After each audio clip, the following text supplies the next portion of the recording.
Pitágoras. Pitágoras de Samos, Samos 570 a Metaponto 495 a.C., foi um filósofo e matemático grego jônico acreditado como fundador do movimento chamado pitagorismo. Na sua maioria, as informações sobre Pitágoras foram escritas séculos depois da sua morte, de modo que há pouca informação confiável sobre ele. Nasceu na ilha de Samos e viajou pelo Egito e pela Grécia.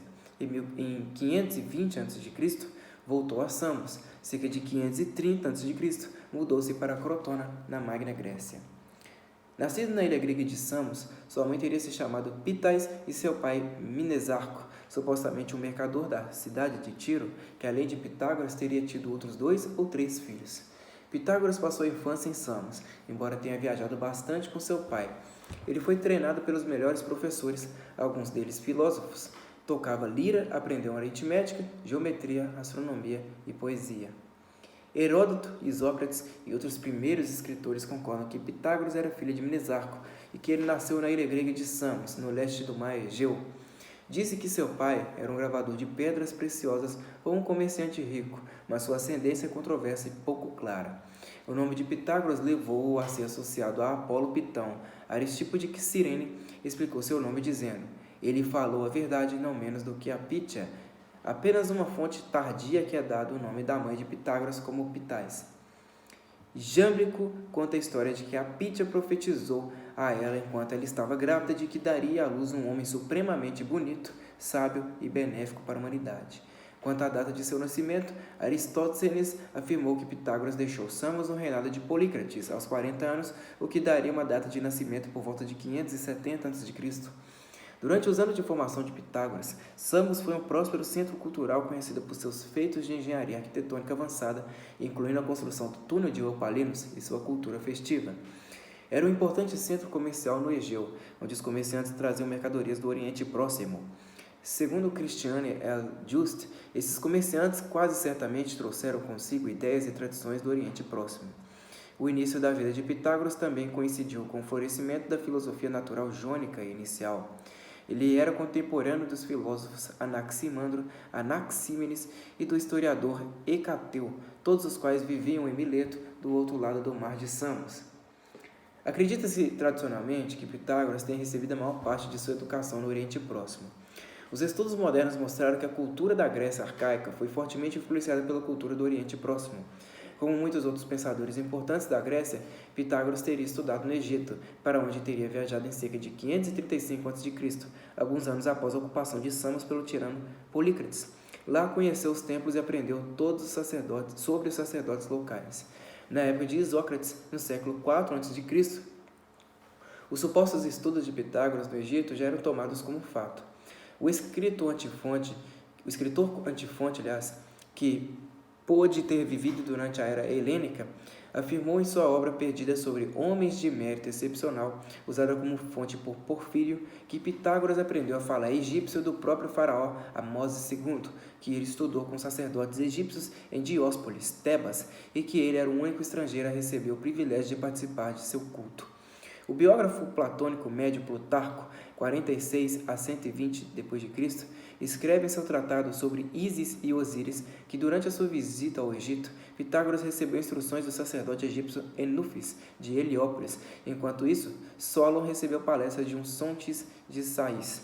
Segundo o teólogo cristão Clemente de Alexandria, 150 a 215 d.C., Pitágoras era um discípulo de Sócrates, um arquiprofeta egípcio, assim como Platão foi de Secnufis de Heliópolis. Alguns escritores antigos afirmaram que Pitágoras aprendeu geometria e a doutrina da metempsicose dos egípcios.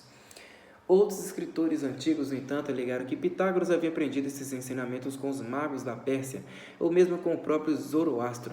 Diógenes Laércio afirma que Pitágoras mais tarde visitou Creta, onde foi à caverna de Ida com Epimênides. Dizem que os felícios ensinaram aritmética a Pitágoras e que os caldeus lhe ensinaram astronomia. Já no terceiro século a.C., dizia-se que Pitágoras já havia estudado sobre os judeus.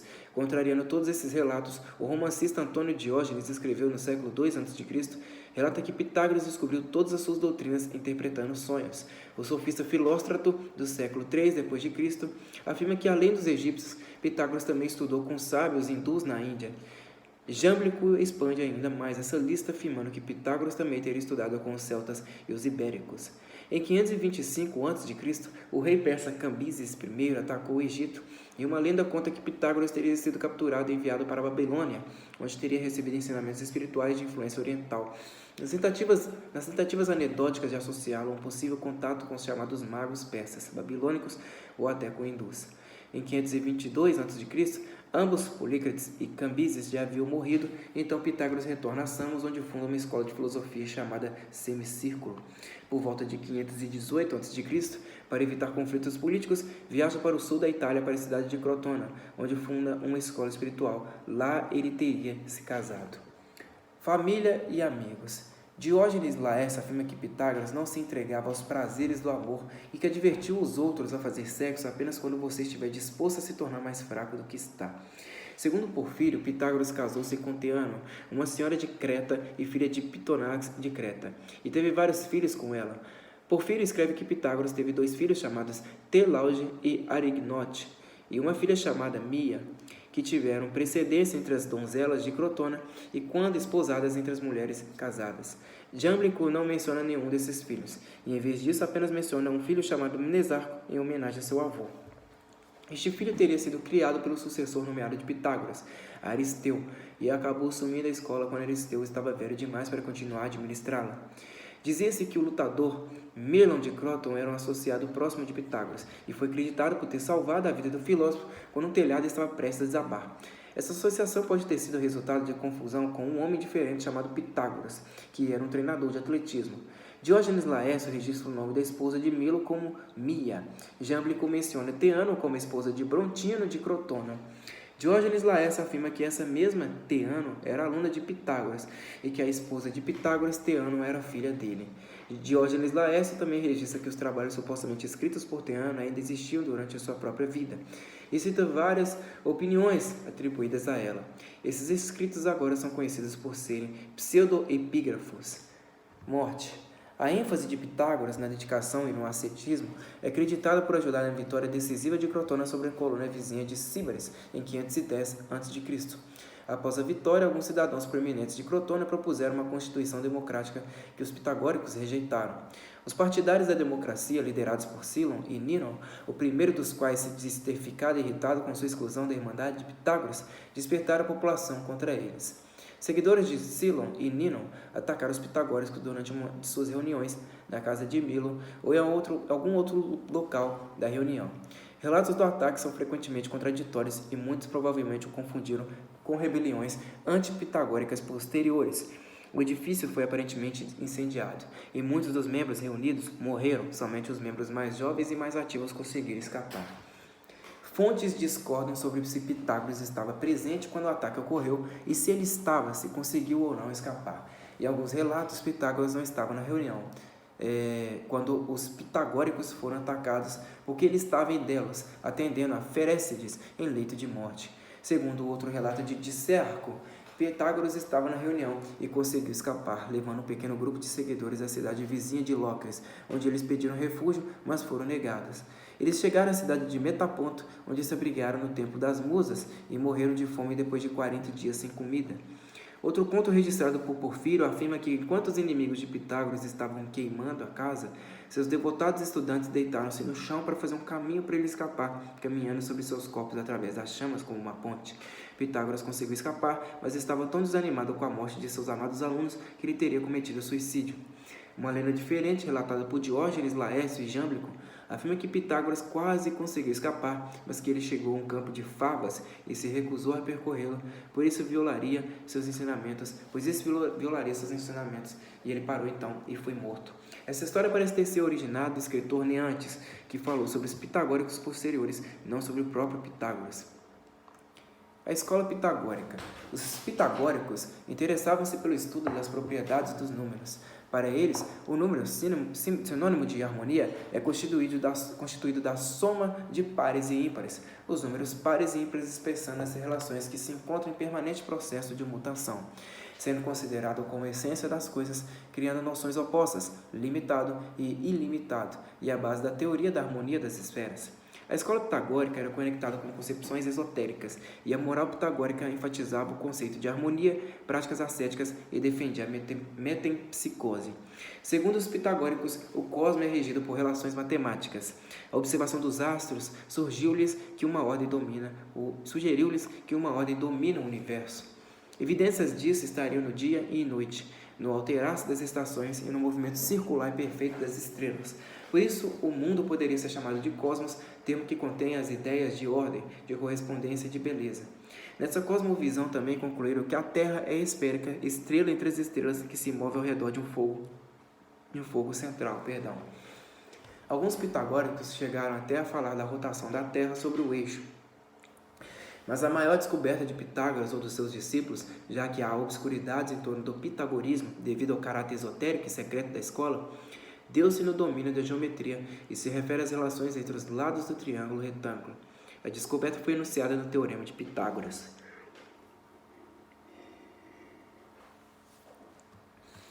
Pitágoras foi expulso de Crotone e passou a morar em Metaponto, onde morreu provavelmente em 496 a.C. ou 497 a.C. Segundo o pitagorismo, a essência, que é o princípio fundamental que forma todas as coisas, é o número. Os pitagóricos não distinguem forma, lei e substância, considerando o número o elo entre estes elementos.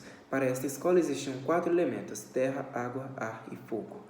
Assim, Pitágoras e os pitagóricos investigaram as relações matemáticas e descobriram vários fundamentos da física e da matemática. O símbolo utilizado pela escola era o pentagrama, que, como descobriu Pitágoras, possui algumas propriedades interessantes.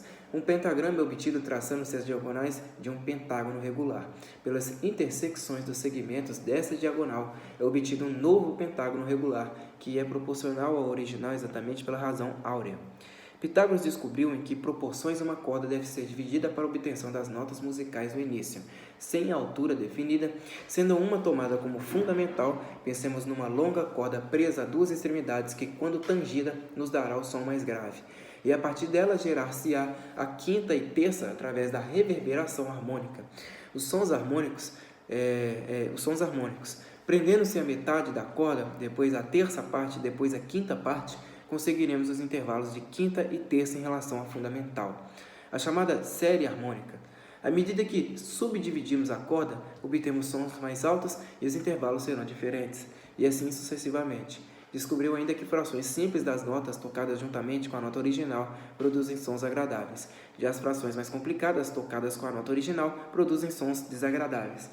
O nome está ligado principalmente ao importante teorema que afirma: em todo triângulo retângulo, a soma dos quadrados dos catetos é igual ao quadrado da hipotenusa.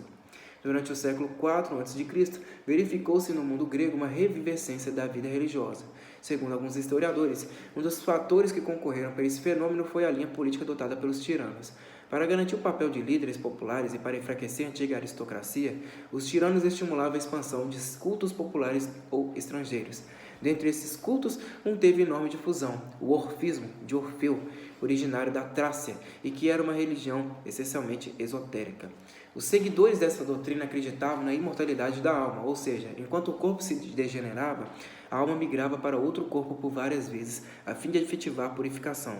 Dionísio guiaria este ciclo de reencarnações, podendo ajudar o homem a libertar-se dele. Pitágoras seguia uma doutrina diferente. Teria chegado à concepção de que todas as coisas são números e o processo de libertação da alma seria resultante de um esforço basicamente intelectual. A purificação resultaria de um trabalho intelectual que descobre a estrutura numérica das coisas e torna, assim, a alma como uma unidade harmônica.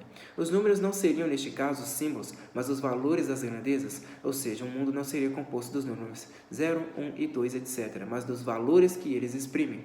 Assim, portanto, uma coisa manifestaria externamente a estrutura numérica, sendo esta coisa o que é por causa deste valor. Metempsicose. Embora os detalhes exatos dos ensinamentos de Pitágoras sejam incertos, é possível reconstruir um esboço geral de suas ideias principais. Aristóteles escreve longamente sobre os ensinamentos dos pitagóricos, mas sem mencionar diretamente Pitágoras. Uma das principais doutrinas de Pitágoras parece ter sido a metempsicose, a crença de que todas as almas são imortais e que após a morte uma alma é transferida para um novo corpo. Este ensinamento é referenciado por Xenófanes, Ion de Quio e Heródoto. Entretanto, nada se sabe sobre a natureza ou o mecanismo pelo qual Pitágoras acreditava que a metempsicose ocorresse. Empédocles alude em um de seus poemas que Pitágoras pode ter afirmado possuir a capacidade de recordar suas encarnações anteriores. Diógenes Laércio informa um relato de Heráclides de Ponto, que Pitágoras disse às pessoas que ele havia vivido 4 vidas anteriores das quais ele conseguia se lembrar em detalhes. A primeira dessas vidas foi como Etalídeos, filho de Hermes, que lhe concedeu a capacidade de lembrar de todas as suas encarnações passadas. Em seguida, ele encarnou como Euforbo, o herói menor da guerra de Troia, mencionada brevemente na Ilíada. Ele então se tornou o filósofo Hermótimo, que reconheceu o escudo de Euforbo no templo de Apolo. Sua encarnação final foi como Pirro, um pescador de Delos. Uma de suas vidas passadas, conforme relatado por Dicearco, foi como uma bela cortesã. A propósito, em seu livro A Vida de Apolônio de Tiana, Filósofo também cita que Pitágoras sabia quem tinha sido. Misticismo. Outra crença atribuída a Pitágoras foi a da harmonia das esferas, que sustentava que os planetas e estrelas se movem de acordo com equações matemáticas que correspondem a notas musicais e, portanto, produzem uma sinfonia inaudível. Segundo Porfírio, Pitágoras ensinou que as 7 musas eram, na verdade, os 7 planetas cantando juntos. Em seu diálogo filosófico protréptico, Aristóteles diz por seu duplo literário. Quando perguntaram a Pitágoras por que os seres humanos existem, ele disse, para observar os céus, e costumava afirmar que ele próprio era um observador da natureza e que fora por isso que ele passou para a vida. Dizia-se que Pitágoras praticava adivinhação e profecia. Nas visitas a vários lugares da Grécia, Delos, Esparta, Filios, Creta, etc., que lhes são atribuídas, ele geralmente aparece em seu disfarce religioso ou sacerdotal ou como legislador. Estilo de vida comunal. Tanto Platão e Isócrates afirmam que, acima de tudo, Pitágoras era conhecido como fundador de uma nova forma de vida. A organização que Pitágoras fundou em Crotona foi chamada de escola, mas de muitas maneiras parecia um mosteiro. Os adeptos foram obrigados por um voto a Pitágoras e uns aos outros com o propósito de buscar as observâncias religiosas e ascéticas e de estudar suas teorias religiosas e filosóficas. Os membros da seita compartilhavam todos os seus bens em comum e eram devotados um ao outro, excluindo os estrangeiros. Fontes antigas registram que os pitagóricos faziam refeições em comum, à maneira dos espartanos. Uma máxima pitagórica era todas as coisas em comum entre amigos. Jâmblico e Porfírio fornecem relatos detalhados da organização da escola, embora o interesse principal de ambos os escritores não seja a precisão histórica, mas apresentar Pitágoras como uma figura divina enviada pelos deuses para beneficiar a humanidade. Jâmblico, em particular, apresenta um modo de vida pitagórico como uma alternativa pagã às comunidades monásticas cristãs de seu próprio tempo. 2 grupos existiram no início do pitagorismo, os aprendentes e os ouvintes. Os ouvintes, são tradicionalmente identificados pelos estudiosos como velhos crentes em misticismo, numerologia e ensinamentos religiosos, enquanto os aprendentes são tradicionalmente identificados como uma facção modernista e mais intelectual, mais racionalista e científica. Gregory adverte que provavelmente não houve uma distinção nítida entre eles e que muitos pitagóricos provavelmente acreditavam que as 2 abordagens eram compatíveis. O estudo da matemática e da música pode ter sido relacionado ao culto de Apolo. Os pitagóricos acreditavam que a música era uma purificação para a alma, assim como a medicina era uma purificação para o corpo. Uma anedota de Pitágoras relata que, quando encontrou alguns jovens bêbados tentando invadir o lar de uma mulher virtuosa, ele cantou uma melodia solene com espondeus longos e a vontade furiosa dos meninos foi reprimida. Os pitagóricos também enfatizaram particularmente a importância do exercício físico, dança terapêutica, caminhadas matinais diárias por rotas cênicas e atletismo foram os principais componentes do estilo de vida pitagórico. Momentos de contemplação no início e no final de cada dia também foram aconselhados.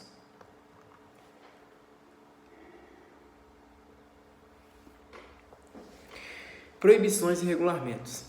Os ensinamentos de Pitágoras eram conhecidos como símbolos, e os membros faziam um voto de silêncio de que não revelariam esses símbolos a não-membros. Aqueles que não obedeceram às leis da comunidade foram expulsos, e os membros restantes ergueram lápides para eles como se tivessem morrido. O número de ditos orais atribuídos a Pitágoras sobreviveram, lidando com como os membros da comunidade pitagórica deveriam realizar sacrifícios, como deveriam honrar os deuses, como deveriam se mover aqui e como eles deveriam ser enterrados. Muitos desses ditos enfatizam a importância da pureza ritual e evitar a contaminação. Por exemplo, um ditado que Leonidas Moody conclui provavelmente pode ser rastreado genuinamente até o próprio Pitágoras, proibindo seus seguidores de usar roupas de lã. Outros ditos orais existentes proíbem os pitagóricos de partir o pão, cutucar fogueiras com espadas ou pegar migalhas, e ensinar que uma pessoa deve sempre colocar a sandália direita antes da esquerda. Os significados exatos desses ditos, no entanto, são frequentemente obscuros. Jâmblico preserva as descrições de Aristóteles das intenções ritualísticas originais por trás de alguns desses ditos, mas essas aparentemente mais tarde caíram de moda porque Porfírio fornece interpretações ético-filosóficas marcadamente diferentes para eles. Provérbio pitagórico: não tome estrada percorridas pelo público. Objetivo ritual original de acordo com Aristóteles / Jâmblico: medo de ser contaminado pelos impuros. Interpretação filosófica do Porfírio: com isso ele proibiu seguir as opiniões das massas, mas seguir as de poucos e instruídos. Provérbio pitagórico: e não use imagem dos deuses em anéis. Objetivo ritual original de acordo com Aristóteles / Jâmblico: medo de contaminá-los usando-as. Interpretação filosófica de Porfírio: não se deve ter o ensino e o conhecimento dos deuses rapidamente à mão e visíveis para todos, nem comunicá-los às massas. Provérbio pitagórico: e derrame libações para os deuses, segurando-se a asa de um copo de bebida à orelha. Objetivo ritual original de acordo com Aristóteles / Jâmblico: esforços para manter o divino e o humano estritamente separados. Interpretações filosóficas do Porfírio: desse modo, ele enigmaticamente sugere que os deuses devem ser honrados e louvados com a música, pois passa pelas orelhas. Alegadamente, não era permitido que novos iniciados se encontrassem com Pitágoras até que tivessem contemplado um período de iniciação de 5 anos, durante o qual eles deveriam permanecer em silêncio. Fontes indicam que o próprio Pitágoras foi extraordinariamente progressivo em suas atitudes em relação às mulheres, e as mulheres da escola de Pitágoras parecem ter desempenhado um papel ativo em suas operações. Jâmblico fornece uma lista de 235 famosos pitagóricos, 17 dos quais são mulheres. Em épocas posteriores, muitas filósofas proeminentes contribuíam para o desenvolvimento do neopitagorismo. O pitagorismo também envolvia uma série de proibições alimentares. É mais ou menos de acordo que Pitágoras emitiu uma proibição contra o consumo de feijão fava e a carne de animais não sacrificados como peixes e aves. Ambas as suposições, no entanto, já foram contraditas ou associadas a significado simbólico. Restrições alimentares pitagóricas podem ter sido motivadas pela crença na doutrina da metempsicose. Alguns escritores antigos apresentam Pitágoras como reforçando uma dieta estritamente vegetariana.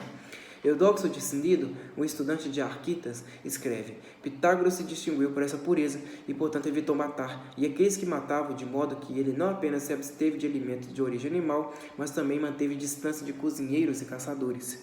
Outras autoridades contradizem essa afirmação. Segundo Aristóteles, Pitágoras permitiu o uso de todos os tipos de alimentos para animais, exceto a carne de bois, usados para arar, e de carneiros. De acordo com Heráclides Pôntico, Pitágoras comia carne dos sacrifícios e estabeleceu uma dieta para atletas dependente de carne. Principais descobertas de Pitágoras. Além de grandes místicos, os pitagóricos eram grandes matemáticos. Eles descobriram propriedades interessantes e curiosas sobre os números. Números figurados. Os pitagóricos estudaram e demonstraram várias propriedades dos números figurados. Entre estes, o mais importante era o número triangular 10, chamados pelos pitagóricos de tétrada em português. Este número era visto como um número místico, uma vez que continha os 4 elementos: fogo, água, ar e terra. 10 é igual a 1 mais 2 mais 3 mais 4, e servia de representação para a completude do todo. A tétrada, que os pitagóricos desenhavam com um A em cima, 2 abaixo deste, depois 3 e por fim 4 na base, era um dos símbolos principais do seu conhecimento avançado das realidades teóricas. Números perfeitos. A soma dos divisores de determinado número, com exceção dele mesmo, é o próprio número. Exemplos. Os divisores de 6 são 1, 2, 3 e 6. Então, 1 mais 2 mais 3 igual a 6. Os divisores de 28 são 1, 2, 4, 7, 14 e 28. Então, 1 mais 2 mais 4 mais 7 mais 14 é igual a 28. Teorema de Pitágoras. Um problema não solucionado na época de Pitágoras era determinar as relações entre os lados de um triângulo retângulo. Pitágoras provou que a soma dos quadrados dos catetos é igual ao quadrado da hipotenusa. O primeiro número irracional a ser descoberto foi a raiz quadrada do número 2, que surgiu exatamente da aplicação do Teorema de Pitágoras em um triângulo de catetos valendo 1. 1 elevado a 2 mais 1 elevado a 2 é igual a x elevado a 2. X elevado a 2 é igual a 2, x é igual a mais ou menos a raiz quadrada de 2. Os gregos não conheciam o símbolo da raiz quadrada e diziam simplesmente: o número que multiplicado por si mesmo é 2. A partir da descoberta da raiz de 2, foram descobertos muitos outros números irracionais. Reitor da primeira universidade. A palavra matemática surgiu com Pitágoras, que foi o primeiro a concebê-la como um sistema de pensamento fulcrado em provas dedutivas. Existem, no entanto, indícios de que o chamado Teorema de Pitágoras, C elevado a 2 é igual a elevado a 2 mais B elevado a 2, já era conhecido dos babilônios em 1600 a.C., com escopo empírico. Estes usavam sistemas de notação sexagesimal na medida do tempo, 1 hora igual a 60 minutos, e na medida dos ângulos, 60, 120, 180, 240 e 360 graus. Pitágoras percorreu por 30 anos o Egito, Babilônia, Síria, Fenícia e talvez a Índia e a Pérsia, onde acumulou ecléticos conhecimentos, astronomia, matemática, ciência, filosofia, misticismo e religião. Ele foi contemporâneo de Tales de Mileto, Buda, Confúcio e Lao Tse. Quando retornou a Samos, indispôs-se com o tirano Polícrates e emigrou para Crotona, no sul da Itália. Aí fundou a Escola Pitagórica, a quem se concede a glória de ser a primeira universidade do mundo. A escola pitagórica e as atividades se viram desde então envoltas por um véu de lendas. Foi uma entidade parcialmente secreta com centenas de alunos que compunham uma irmandade religiosa e intelectual. Entre os conceitos que defendiam destacam-se prática de rituais de purificação e crença na doutrina da metempsicose, isto é, na transmigração da alma após a morte de um corpo para outro.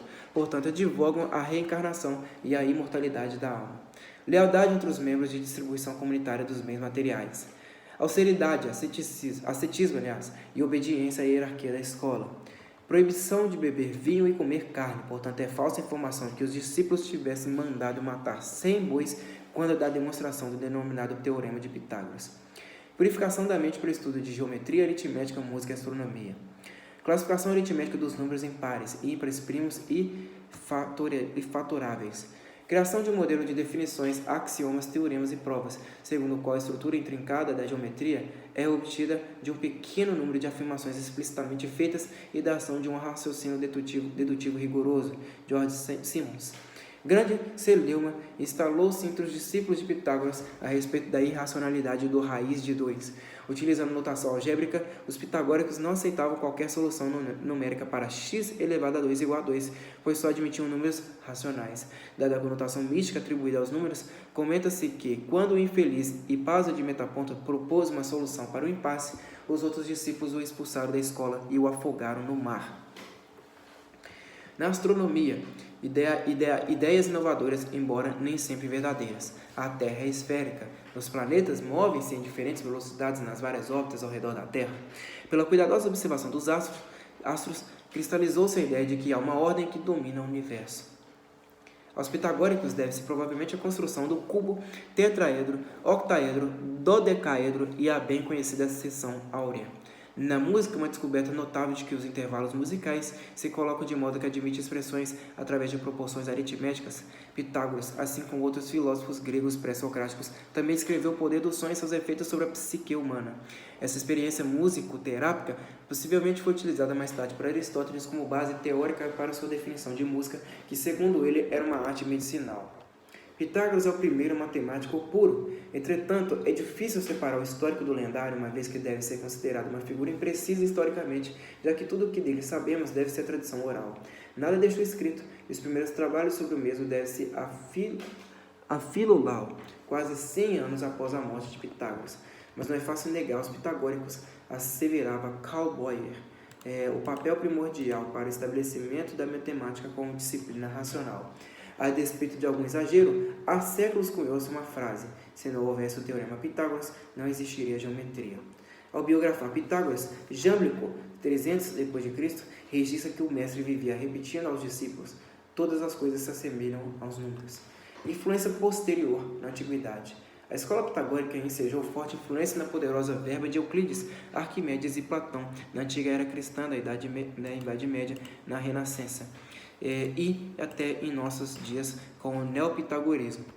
Na filosofia grega, comunidades pitagóricas consideráveis existiram em Magna Grécia, Filonte e Tebas durante o início do século IV a.C. Na mesma época, o filósofo pitagórico Arquitas teve grande influência na política da cidade de Tarento, na Magna Grécia.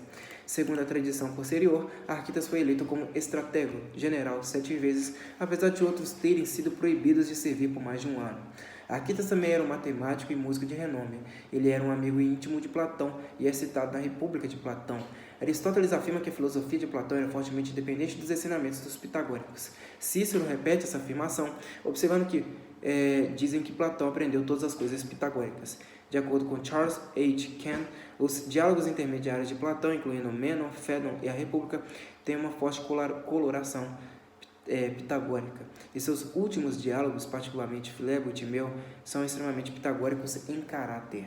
Segundo R. M. Hare, a República de Platão pode ser parcialmente baseada na comunidade fortemente organizada de pensadores com ideias semelhantes, estabelecida por Pitágoras em Crotona.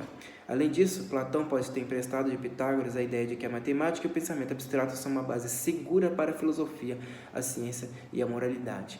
Platão e Pitágoras compartilhavam uma abordagem mística da alma e de seu lugar no mundo material, e é provável que ambos tenham sido influenciados pelo orfismo. O historiador da filosofia Frederick Clapperton afirma que Platão provavelmente emprestou sua teoria tripartida da alma dos pitagóricos. Bertrand Russell, em Uma História da Filosofia do Oeste, afirma que a influência de Pitágoras sobre Platão e outros foi tão grande que ele deveria ser considerado o filósofo mais influente de todos os tempos. Ele conclui que não conheço outro homem que tenha sido tão influente quanto ele foi na escola de pensamento. Uma tábua de opostos foi atribuída por Aristóteles a Pitágoras, o que mostra a partilhar do pensamento grego pré-socrático de investigação das dualidades na natureza. Um renascimento dos ensinamentos pitagóricos ocorreu no primeiro século a.C., quando filósofos platonistas médios como Eudoro e Filon de Alexandria saudaram o surgimento de um novo pitagorismo em Alexandria. Na mesma época, o neopitagorianismo se tornou proeminente. O filósofo do século I d.C., Apolônio de Tiana, procurou imitar Pitágoras e viver de acordo com os ensinamentos de Pitágoras. O filósofo neopitagórico Moderato de Gades, no final do primeiro século, expandiu a filosofia dos números pitagórica e provavelmente entendeu a alma como um tipo de harmonia matemática. O matemático e musicólogo neopatagórico Nicomaco também expandiu a numerologia pitagórica e a teoria da música. Numênio de Apameia interpretou os ensinamentos de Platão à luz das doutrinas pitagóricas.